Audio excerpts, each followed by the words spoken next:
Mshukiwa wa mauaji William Mwangangi Kaia ambaye anadaiwa kumuua marehemu Virginia Wayua Nzioki mnamo Septemba tarehe 10 mwaka huu na kukimbilia Mombasa atalazimika kusubiri kwa muda mrefu zaidi kwa ajili ya tathmini yake ya kiakili, kwani Mahakama Kuu ya Machakos imeambiwa kwamba kwa sasa gereza la Machakos GK halina mtaalam wa magonjwa ya akili aliyeidhinishwa na linapaswa kumtegemea mtaalamu wa magonjwa ya akili katika kaunti ya Makueni ambaye ana kazi nyingi kwa sasa. Kesi hiyo ilikuwa mbele ya Jaji Esther Maina ambaye aliagiza kwamba ombi la kukiri mashtaka litakuwa tarehe 21 mwaka ujao.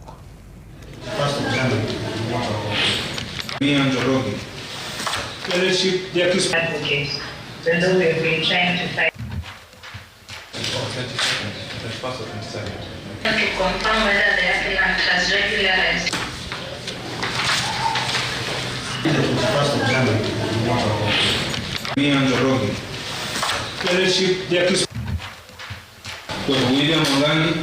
atasomewa mashtaka tarehe 21 mwezi wa kwanza mwaka ujao kwa environmental assessment na daktari na ripoti ile kotini.